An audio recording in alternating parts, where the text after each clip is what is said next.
নমস্কার। আমরা আলোচনা করছি ওয়েস্ট বেঙ্গল স্কুল সার্ভিস কমিশনের আগত এসএলএসটির বাংলা ব্যাকরণ অংশের বেশ কিছু প্রশ্নোত্তর। আজকে আমাদের বিষয় ধাতু ও ক্রিয়াপদ। ধাতু ও ক্রিয়াপদের বেশ কিছু উদাহরণ ও সংজ্ঞা আমি কমিউনিটি পোস্টে দিয়ে দেবো। আমি আপনাদেরকে অনুরোধ করছি আপনারা অবশ্যই কমিউনিটি পোস্টের দিকে একটু নজর রাখবেন। সেখানে আমি বিভিন্ন সময়ে বেশ কিছু নোটস আপডেট ওখানে দিতে থাকি। আমি আপনাদের কাছে অনুরোধ করবো আপনারা বিষয়টিতে একটু নজর দিন। চলুন শুরু করা যাক আজকের অধ্যায় ধাতু ক্রিয়াপদ। প্রথম প্রশ্ন, ধাতু সংজ্ঞা। ক্রিয়াপদকে বিশ্লেষণ করলে যে অবিভাজ্য মৌলিক অংশ পাওয়া যায় এবং যার দ্বারা ক্রিয়াপদের অন্তর্নিহিত ভাবটি মাত্র দর্শিত হয় তাকে ধাতু বলে। যেমন পর যুক্ত এ, এখানে পর হবে ক্রিয়াপদের ধাতু মূল। মৌলিক ধাতু, যে ধাতুগুলি স্বয়ংসিদ্ধ অর্থাৎ ভাষায় যাদের বিশ্লেষণ করা যায় না সেই ধাতুকে মৌলিক বা সিদ্ধ ধাতু বলে। মৌলিক ধাতুর সঙ্গে যখন ধাতু বিভক্তি যোগ হয় তখন তাকে মৌলিক ক্রিয়া বলে, যথা কর, দেখ, চল প্রভৃতি মৌলিক ধাতু। এবং মৌলিক ধাতুর সঙ্গে ধাতু বিভক্তি যোগ করা হলে তখন মৌলিক ক্রিয়া হয়ে থাকে। এর সঙ্গে হর্ষই, ইতেছে প্রভৃতি ধাতু বিভক্তি যোগ করে মৌলিক ক্রিয়া হয়। যেমন খা যুক্ত ইতেছে, খাইতেছে, চল যুক্ত ই, চলি। প্রত্যয় সাধিত ধাতু বা সাধিত ধাতু বা বহুদল ধাতু বলতে কি বোঝো? যে ধাতুকে বিশ্লেষণ করলে অন্য একটি ধাতু, একটি নাম শব্দ ও একাধিক প্রত্যয় পাওয়া যায় তাকে প্রত্যয় সাধিত ধাতু বা বহুদল ধাতু বা সাধিত ধাতু বলা হয়। যেমন বেত যুক্ত আ, বেতা, ঝনঝন যুক্ত আ, ঝনঝনা। প্রযোজক ধাতু বলতে কি বোঝেন? সংস্কৃতে নিচ প্রত্যয় যোগে যে ধাতু গঠিত হয় তাকে নিজন্ত ধাতু বলে। নিচকে প্রেরণাত্মক প্রত্যয় বলে, একে প্রেরণাত্মক ধাতুও বলা হয়। কোনো কাজে প্রেরণা অর্থে বা প্রবৃত্ত করা অর্থে মৌলিক ধাতুর সঙ্গে আ প্রত্যয় যোগে যে ধাতু গঠিত হয় তাকে নিজন্ত বা প্রযোজক ধাতু বলে। যেমন খা যুক্ত আ, খাওয়া, দে যুক্ত আ, দেওয়া। নিজন্ত ধাতুর সঙ্গে বিভক্তি যুক্ত হয়ে নিজন্ত ক্রিয়া গঠিত হয়। যেমন দেখা যুক্ত হর্ষই, দেখাই। সংযোগমূলক ধাতু বলতে কি বোঝেন? বিশেষ্য, বিশেষণ বা ধন্যাত্মক শব্দের সঙ্গে কর, দে, পা, মার, খা প্রভৃতি কয়েকটি মৌলিক ধাতু যুক্ত হয়ে বিশেষ অর্থ হয়ে একটি ধাতু গঠন করে তাকে সংযোগমূলক ধাতু বলে। দর্শন কর যুক্ত ইল, দর্শন করিল। লজ্জা পা যুক্ত ইতেছে, লজ্জা পাইতেছে। পঙ্গু ধাতু বা অসম্পূর্ণ ধাতু বলতে কি বোঝেন?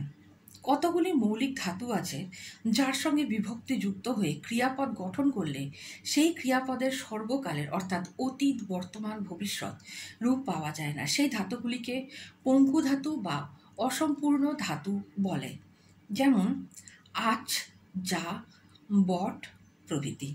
এই ধাতুগুলির সঙ্গে বিভক্ত যুক্ত করে যে ক্রিয়াপদ গঠিত হয় তাকে পঙ্গু ক্রিয়া বলে। যেমন একটি খুব প্রচলিত উদাহরণ আছে, আপনারা নিশ্চয়ই শুনেছেন, কে বট আপনি।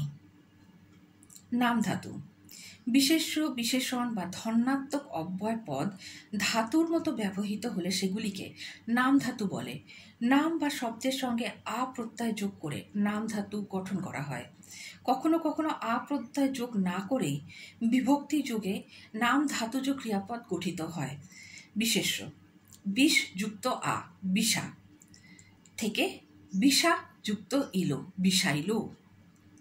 বিশেষণ জাত শব্দ নীরব যুক্ত ইলো, নীরবিল। রাঙা যুক্ত ইলো, রাঙা ইলো। ধন্যাত্মক অব্যয় কনকন যুক্ত আ, কনকনা। যেমন দাঁত কনকনাচ্ছে বা কনকনাচ্ছে দাঁত। যৌগিক ধাতু কাকে বলে? ইয়া, ই বিভক্তিযুক্ত অসমাপিকা ক্রিয়ার সঙ্গে সমাপিকা ক্রিয়ার ধাতুর যোগে যে ধাতু গঠিত হয় তাকে বলা হয় যৌগিক ধাতু। যেমন উঠে পড়, বসে থাক। ধনাত্মক ধাতু কাকে বলে উদাহরণ সহ ব্যাখ্যা করুন। ধ্বনির অনুকরণে উদ্ভূত ধাতুকে ধনাত্মক ধাতু বলে। যেমন শীতে দাঁত কনকনায়, গা ঘিন ঘিন করছে। সকর্ম ক্রিয়া, যে সকল ক্রিয়ার কর্ম থাকে তাকে সকর্ম ক্রিয়া বলে। যেমন শিশুটি চাঁদ দেখে। দ্বিকর্ম ক্রিয়া, যে সমস্ত সকর্ম ক্রিয়ায় দুটি কর্ম থাকে তাদেরকে বলা হয় দ্বিকর্ম ক্রিয়া। আমি রামকে, এখানে রামকে একটি কর্ম, একটি কলম দিয়েছি, কলম এখানে আরেকটি কর্ম। আমি রামকে একটি কলম দিয়েছি, রামকে ও কলম দ্বিকর্ম ক্রিয়া। মৌলিক ক্রিয়া কাকে বলে উদাহরণ সহ ব্যাখ্যা করুন। সিদ্ধ বা মৌলিক ধাতুর সঙ্গে ধাতু বিভক্তি যোগ করে যে সকল ক্রিয়াপদ গঠিত হয় তাদের মৌলিক ক্রিয়া বলে। যেমন খাট যুক্ত ইতেছে, খাটিতেছে। পশ যুক্ত ইলো, পশিল। যৌগিক ক্রিয়া, তে, ইতে বা এ, ইয়া প্রত্যয়ন্ত অসমাপিকা ক্রিয়ার সঙ্গে সিদ্ধ বা মৌলিক ধাতু যোগ করে যে ক্রিয়াপদ গঠিত হয় তাকে যৌগিক ক্রিয়া বলে। যেমন কাটিয়া যুক্ত ফেলিল, কাটিয়া ফেলিল। হাসিয়া যুক্ত উঠিল, হাসিয়া উঠিল। আমি চেষ্টা করছি যাতে একটি ক্লাসে আমি এই ধাতু ও ক্রিয়াপদের সমগ্র আলোচনা সেরে ফেলতে পারি, যাতে আপনাদের মনে রাখতে সুবিধা হয়। নিযন্ত ক্রিয়া, নিযন্ত ধাতু বা প্রযোজক ধাতুর উত্তর ধাতু বিভক্তি যোগ করে যে ক্রিয়াপদ গঠন করা হয় তাকে নিযন্ত ক্রিয়া বলে। যেমন দেখা যুক্ত ইব, দেখাইব। শোনা যুক্ত ইলো, শুনাইল।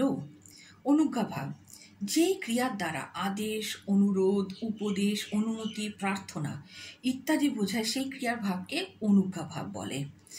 ঈশ্বর তোমার মঙ্গল করুন, তুমি এ কাজ করো, তুমি এ কাজ করো না। সংযোজক ভাব, একই ভাগকে একটি ক্রিয়াপদ যদি অন্য ক্রিয়াপদের উপর নির্ভরশীল হয় তবে সেই ক্রিয়ার ভাবকে সংযোজক ভাব বলা হয়। যেমন যদি মন দিয়ে পড়াশোনা করো তবে জীবনে উন্নতি হবে। নির্দেশক ভাব, কোনো সমাপিকা ক্রিয়ার দ্বারা কাজটি সাধারণভাবে নির্দিষ্ট হলে সেই ক্রিয়ার ভাবকে নির্দেশক ভাব বলা হয়। যেমন নামে কিবা আসে যায়, গোলাপকে যে নামে ডাকো গোলাপ সে থাকে। যুক্ত ক্রিয়া, বহুপদ বা সংযোগমূলক ধাতুর একটি শ্রেণী বিশেষ্য, বিশেষণ বা ধনাত্মক অব্যয় শব্দের সঙ্গে বাস, যা, কর, হ, দে, পা, বার ইত্যাদি মৌলিক বা একদল ধাতু ব্যবহার করে যে নতুন ধাতু তৈরি করা হয় তাকে যুক্ত ধাতু বলে। যুক্ত ধাতুর সঙ্গে বিভক্তি যোগ করে সৃষ্টি হয় যুক্ত ক্রিয়া। যেমন হ যোগে বড় হ, সুখী হ। মার যোগে পকেট মার, লাফ মার। খা যোগে বিষম খা, বিষ খা। এই ছিল ধাতু ও ক্রিয়াপদের কিছু সংক্ষিপ্ত প্রশ্ন উত্তর, সংজ্ঞা, উদাহরণ সহ ব্যাখ্যা। কেমন লাগলো ভিডিওটি অবশ্যই কমেন্টস করে জানাবেন। আজকে এই পর্যন্তই, দেখা হচ্ছে পরের ভিডিওটি ভালো লাগলে অবশ্যই লাইক, শেয়ার, কমেন্টস করবেন। চ্যানেল সাবস্ক্রাইব করতে ভুলবেন না। নজর রাখবেন একটু কমিউনিটি পোস্টের দিকে, যেখানে আমি প্রায়শই নতুন নতুন নোটস আপডেট দিয়ে থাকি, আর আমি শর্টসেও বেশ কিছু নোট আপনাদের জন্য দিয়ে থাকি। দেখা হচ্ছে পরের ভিডিওতে। ধন্যবাদ, নমস্কার।